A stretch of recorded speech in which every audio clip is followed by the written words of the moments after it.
Bonjour à tous et bienvenue pour ce webinaire. On est ravis de vous accueillir et aujourd'hui, on va vous expliquer comment créer une communauté de marque vraiment engagée. Parfait. Bon, en attendant que tout le monde se connecte, on va se présenter. Voilà. Du coup, votre duo du jour. Donc, je suis Sabrina, vous m'avez déjà vu quelques fois. Je suis chez Tirfest depuis bientôt 3 ans maintenant et je suis chef de projet social media. Et moi, pareil, je suis chef de projet social media depuis bientôt 1 an et je m'appelle Pauline.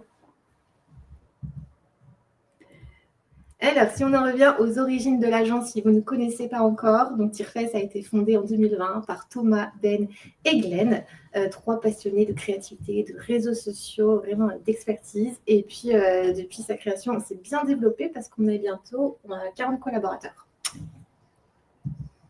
Autre chiffre, donc Pauline l'a dit, agence social media spécialisée dans la food, mais pas que. Donc on va fêter nos 5 ans là à la fin du mois, on a hâte.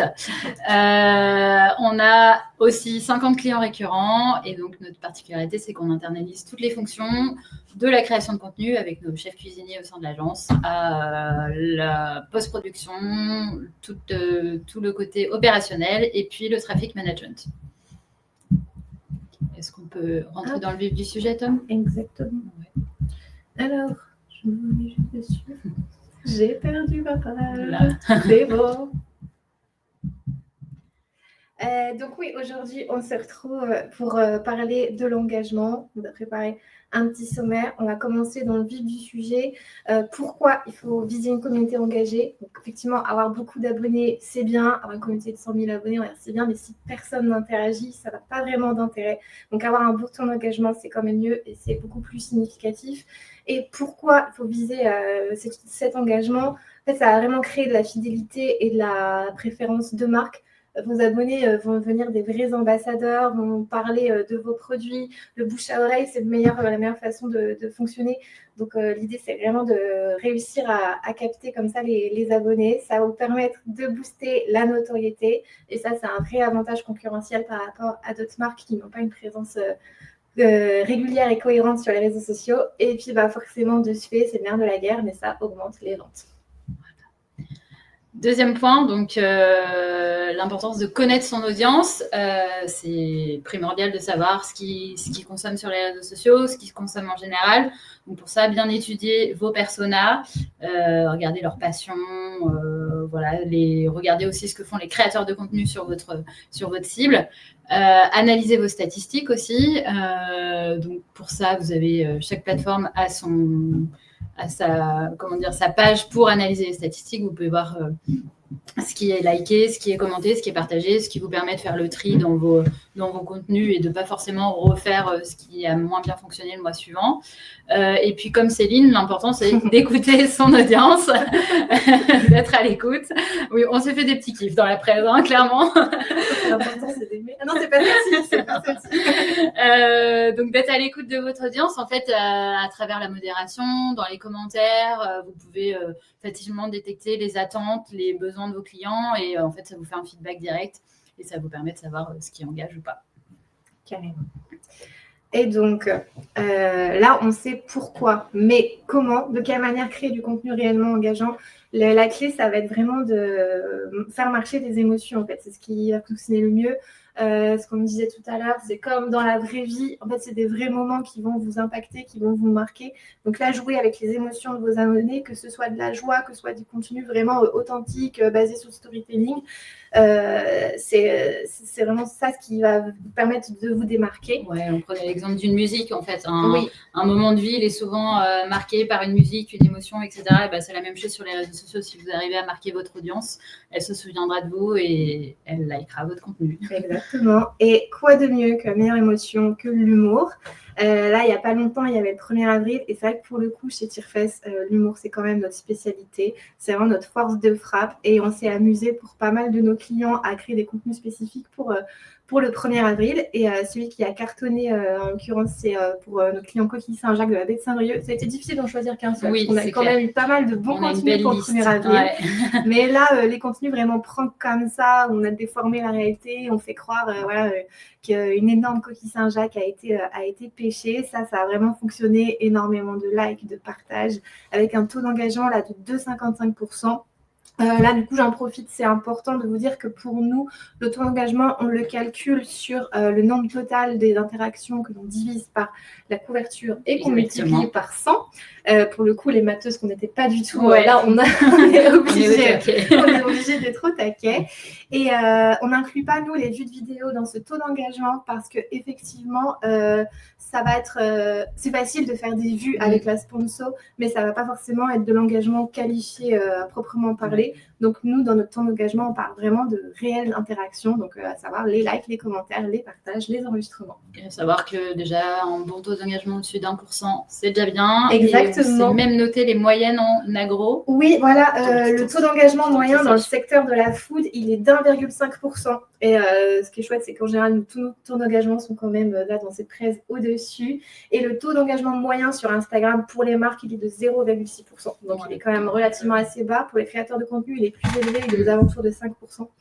Donc, voilà. Et on avait un autre contenu humour qu'on voulait vous présenter. Voilà, deuxième contenu humour, parce que comme Pauline l'a dit, chez Tirefest, on adore les contenus humour, que ce soit du divertissement, du prank, etc. Là, on a un exemple avec Savéole. C'est une vidéo qui est sortie il y a quelques jours sur les réseaux sociaux de la marque et qu'on a tourné il y a quelques semaines maintenant. On s'est beaucoup amusé sur le tournage. Et ça se ressent sur le format, comme nous disent les gars, en général, quand vous vous amusez sur le tournage, on tient forcément quelque chose en termes d'émotion sur le rendu final.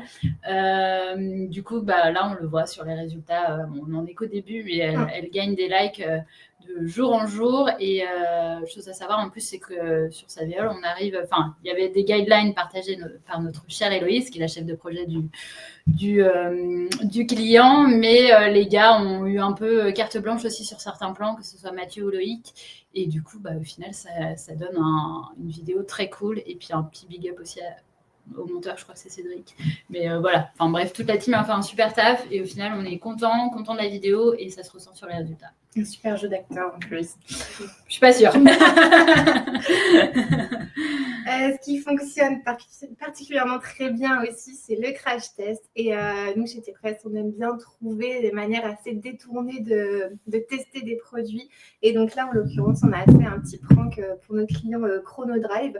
Fallait deviner l'Oasis. On faisait croire aux collaborateurs qu'il y avait 4 références différentes alors qu'il n'y en avait qu'un seul. Donc là, ce qui est super drôle, c'est de voir leur réaction, vraiment les choses spontanées où vraiment ils sont persuadés qu'il y en a plusieurs. Donc ça, c'est très drôle. C'est vraiment du contenu qui fonctionne bien. Et d'ailleurs, on l'a réitéré pour l'un de nos tout nouveaux clients, Brescola, où on a fait un prank pour Thomas, l'un des fondateurs de Tirefest. Voilà, Thomas s'est fait piéger. Vous pouvez retrouver la vidéo sur les réseaux de Tirefest. C'est le post du 1er avril. Exactement. Voilà. Tu fais de la pub en même temps, c'est bien. Et puis, troisième point sur ce format, en tout cas, c'est d'assurer une présence cohérente sur les réseaux sociaux. Là, on a mis en exemple Insighty. Comment assurer une présence cohérente? C'est à la fois d'avoir un feed avec des photos à votre image, c'est aussi dans le ton de vos posts. Là, sur Insighty, en plus d'avoir un joli feed avec les belles photos d'Alma, que je vous invite à aller voir d'ailleurs sur Instagram, on a un format qui est assez... les formats sont pour la plupart incarnés par Erwan, qui est le fondateur, qui est toujours habillé avec son fameux costume vert. Et du coup, on a vraiment pas mal de petits codes comme ça qui font que la marque est identifiée et identifiable, quoi. Ensuite, pour vraiment créer de l'engagement, ce qui va être très important, c'est de créer du lien en humanisant la marque. On ne répétera jamais assez. Le plus important, vraiment, c'est l'humain. C'est de raconter des histoires. C'est vraiment d'avoir du storytelling. Et donc là, quoi de mieux que de montrer les coulisses de votre marque? Là, on a pris l'exemple d'Équilibre Instinct, qui est l'un de mes clients, où justement Laurie, qui fait partie de la team Équilibre Instinct, nous montre les coulisses. Ça, ce type de contenu, c'est vraiment idéal pour voir ce qui se passe derrière le produit, en savoir un petit peu plus. C'est toujours intéressant en plus de participer à l'histoire de la marque, de savoir qui sont les visages derrière, et ça permet justement d'humaniser au mieux la marque et de se démarquer de la concurrence. Oui, Autre axe sur lequel vous pouvez vous appuyer, c'est vos équipes, vos partenaires, les producteurs des produits. Voilà, c'est qui de mieux comme ambassadeur. Là, pour le coup, on a mis un exemple d'une vidéo d'Aussi qui est sortie il y a cette semaine, là, il y a 2 jours, il me semble. Donc là, d'Aussi, en fait, partenaire du club de handball brestois, de handball plutôt. BBH, le BBH, voilà. Merci Tom. Et donc, en fait, c'est une vidéo un peu défi. Enfin, je vous invite à aller la voir là aussi. Un peu défi avec le coach. Et puis après, il y a un gage avec la mascotte. Et c'est une vidéo qui fonctionne plutôt bien aussi. On est à un taux d'engagement de 3,73%. Et je ne doute pas que ça va monter rapidement. Oui, il vient tout juste d'être posté. Oui, ça va monter. Et pour bien humaniser la marque, vraiment, ce qui marche super bien, c'est l'influence. On l'a vu avec Monsieur Bricolage, très récemment, en mars, Monsieur Bricolage fêtait ses 45 ans et on a fait appel aux inachevés pour fêter cet anniversaire. Et ils se sont rendus, c'est un piège, c'est un prank, ils se sont rendus chez une cliente qui fête aussi ses 45 ans cette année. Ils ont débarqué avec une fanfare, ils ont chanté, la cliente n'a absolument rien compris. Et justement, c'est drôle, ça joue vraiment sur les émotions. Et puis en plus, elle a gagné un beau cadeau à la fin. Donc l'influence aussi, c'est à prendre en compte. Ouais. Et puis ça permet d'avoir des contenus vraiment authentiques et de jouer sur l'humain. Autre point, valoriser votre communauté. C'est vraiment aussi ce qui va aider à engager. Je le disais tout à l'heure, j'en ai un parfait exemple ce matin en faisant ma modération sur le compte TikTok de Lester. Du coup, j'ai répondu à un commentaire sous une vidéo. La personne m'a répondu et genre 2 minutes après, elle était abonnée au compte. Donc voilà, juste avec quelques mots adorables, j'ai gagné une abonnée de plus et ça m'a demandé peu de temps. Et donc c'est aussi la preuve que voilà, si on est un peu sympathique avec les abonnés, ils nous le rendent. Donc à nous aussi de les valoriser. Donc pour ça, il y a les concours, mais pas que. Et je te laisse montrer, partager l'exemple. Je voulais dire, on est toujours adorables avec nos abonnés. Oui, toujours. Du coup, pour valoriser la communauté, le repartager du contenu UGC, ça fonctionne très bien. Là, on reprend un cas Équilibre et Instinct où là, on a partagé la vidéo d'une influenceuse qui s'appelle Léa, la pâte enchantée, qui intègre les produits Équilibre et Instinct dans son quotidien. Donc là, c'était vraiment une promenade avec son chien. On voit bien les produits, mais c'est vraiment lié à un moment de vie, à un moment authentique. Donc c'est moins commercial que juste poser le produit, en parler vraiment face cam. Donc là, pareil, ça fonctionne super bien avec un super taux d'engagement. On est à 8,67%. Donc parfait. Le UGC, ça fonctionne toujours. Oui. Et un peu dans cette idée du GC, bon, vous l'avez compris, du coup, je gère les réseaux sociaux de Lester. Et cette année, pour la Strat 2025, on s'est dit qu'on allait aller filmer chez nos consos, donc en l'occurrence les familles. Donc chaque mois, on va filmer dans une famille. Et sur le tournage, en fait, on essaye que ce soit une expérience un peu exclusive pour eux. J'imagine des contenus ateliers pour les enfants. On prend le petit-déj tous ensemble. Enfin voilà, pour le coup, on ne fait pas semblant de manger. En plus, on mange vraiment les produits tous ensemble. Et ça cartonne à chaque fois. Les retours que j'ai, c'est qu'ils ont passé un super moment. D'ailleurs, si vous aussi, vous voulez vous prêter au jeu, n'hésitez pas à me contacter. toujours à la recherche de famille. Mais bref, en tout cas, c'est des contenus qui cartonnent. Là, on voit 1290 likes sous cette vidéo-là. Il y en a une autre qui est sortie là sur le côté fratrie qui est dans la même lignée. On joue sur l'authenticité et puis on utilise, entre guillemets, mais c'est pas de l'utilisation, c'est pas fou comme mot, mais on utilise nos consos pour créer ce contenu-là et eux, ils vivent une super expérience. Ouais, c'est tout bénef. Souvent, c'est les retours. À chaque fois, ils sont unanimes. Ils passent un trop bon moment. En général, quand il y a des vidéos comme ça avec les enfants, ils ne se rendent même pas compte qu'il y a une caméra. Ils vivent leur vie. Voilà, c'est ça. Ou alors, ça leur permet de voir les coulisses d'un tournage. Exactement. Et beaucoup de gens aussi qui disent « Ah, mais c'est dingue, on n'imaginait pas tout ce qu'il y a derrière une vidéo. C'est beaucoup de travail. » Et effectivement. Voilà. Donc, ça, c'est rien de mieux aussi que la réactivité. Là, on a eu le cas il y a quelques semaines avec Armor Délice qui était très fort. Du coup, là, c'est notre collègue Lisa.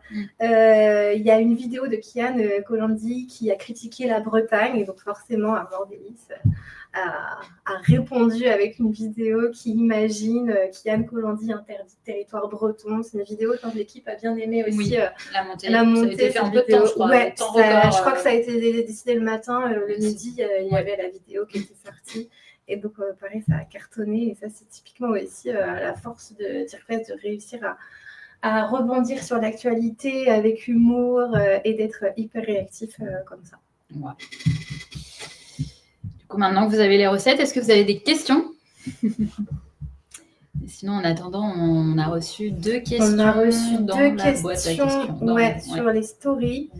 Alors, elles sont... Cool. Alors, on avait Lily qui nous disait « J'ai lu que Pinterest était plus fort en engagement que Instagram. Est-ce vrai ?» Si on parle d'engagement à proprement parler, like, commentaires, pas forcément, mais par contre, en termes de visibilité et d'engagement d'intention de marque, c'est vrai que Pinterest a une énorme force de frappe. C'est surtout qu'en plus, c'est un réseau qui s'intègre particulièrement en fait, à des moments de vie. Je ne sais pas pour toi, mais quand maison, quand tu attends un bébé, quand tu vas te marier, voilà. Pinterest, vraiment, tu te crées un peu ta vision idéale et forcément, ça crée des intentions d'achat. Donc, oui, l'impact est hyper important sur Pinterest. Et c'est vrai que nous, on a quelques clients qui sont sur Pinterest à l'agence et c'est vraiment un réseau social aussi qu'il faut intelligemment investir et qui peut être à prendre en compte. Et justement, ça rejoint la deuxième question. La deuxième question, est-ce pertinent de se lancer sur tous les réseaux sociaux à la fois ou bien se concentrer sur un seul? Nous, on est plutôt partisans quand même, si vous le pouvez, d'aller à minima sur Meta et sur TikTok. LinkedIn, si votre cible y est, tout simplement c'est parce que ça vous permet de gagner en visibilité, de toucher le plus de monde, de tester aussi des formats. Certains peuvent bien fonctionner sur Facebook et pas sur TikTok. Donc si vous pouvez, oui, c'est quand même mieux d'aller sur tous les réseaux. Exactement. Et puis bien réfléchir au contenu, quel contenu sur quelle plateforme. Il n'y aura pas forcément le même ton, les mêmes formats. Mais c'est bien effectivement d'être présent de manière générale. Est-ce qu'on a d'autres questions? Tom, le maître des questions. Je check. A priori, je n'en ai pas dans le chat. Ok. Pas de questions. Bien, s'il n'y a pas de questions, on va aller manger du coup. Non, c'est là. Je pense que tout le monde l'a eu. Ils ont pris nos conseils, ils ont tout noté. Voilà. N'hésitez pas si par hasard vous en avez, vous pouvez nous contacter soit via les réseaux sociaux. Si. Une petite question qui vient d'apparaître. Où est-ce que tu la vois? Là. Comment bien réaliser un post sur Pinterest dans ces cas-là? Déjà, le plus important sur Pinterest, c'est l'esthétique de la photo. Clairement, il y a vraiment un univers. Ça dépend du coup vraiment de votre thématique, mais le travail de la photo, ça va être le plus important de la vidéo. La description, elle n'est pas lue sur Pinterest. Déjà que sur les réseaux sociaux, sur Instagram, Facebook, mais en tout cas sur Pinterest, il faut réussir à capter visuellement en fait. C'est ça. Et puis, après, la notion de référencement est quand même importante sur Pinterest. Le réseau arrive à bien se démarquer là. Donc, utilisez des mots-clés pertinents dans votre titre. Au lieu d'avoir, par exemple, si on met en avant une recette spécifique, on ne va pas juste mettre pâtes dans le titre. C'est un peu léger, sinon. Effectivement. Voilà, essayer de répondre à des questions précises et problématiques dans le titre. Une deuxième de Laura. Super. Quelle est la fréquence des posts et faut-il cibler un moment précis de la journée? C'est une bonne question parce que justement, on est en pleine réflexion. Alors, les garçons, vous en parlerez mieux, mais on a de plus en plus de demandes pour de l'activation ponctuelle, des coups de com. Et du coup, nous, en tout cas, point de vue à toutes les deux et point de vue des garçons aussi, je pense qu'il faut quand même garder un tout petit peu d'activation récurrente. Minima une fois par semaine. Mais dans l'idéal, j'aime bien 3 fois. Nous, on est plutôt, en tout cas sur nos clients qu'on accompagne, on est plutôt sur 2 à 3 fois par semaine. Et sur l'heure et les jours, il n'y a pas de science exacte. Je pense que c'est à vous de regarder vos stats, voir quand les gens sont connectés. Exactement. En général, pause-déj et fin de journée, c'est mieux, mais ça dépend des réseaux là aussi. LinkedIn va mieux marcher le matin. J'ai envie de dire, il n'y a pas trop de science exacte. C'est vraiment à vous de regarder dans vos stats quand est-ce que votre communauté est connectée. Exactement. Moi, je vois dans mes clients, c'est pas du tout les mêmes heures que si. Des fois, je fais des petits tests aussi, mais on voit que c'est principalement quand même, comme tu disais, l'heure du déjeuner, fin de journée, hors vendredi, samedi, dimanche, parce que les gens font autre chose. Oui, les week-ends, ou alors si tu es une marque qui est associée, tu vois, moi sur le Ster, comme on est associé au petit-déj. Moi, qui va justement, j'aime bien poster le vendredi soir, parce que forcément, vendredi soir, c'est l'heure de l'apéro. Donc ça résonne bien. Est-ce qu'on a d'autres questions? Est-ce qu'on attend? Est-ce qu'on meuble? Ouais, non, et puis de toute façon, oui, donc comme je disais tout à l'heure, si vous avez d'autres questions, n'hésitez pas à nous contacter, soit via nos LinkedIn, soit via les réseaux sociaux de Tirefess. Voilà. Exactement. On va vous souhaiter un bon appétit. Oui, bon appétit. Et puis à bientôt pour un prochain webinaire. Bon week-end de Pâques. Ouais, carrément. Pas d'excès sur les œufs.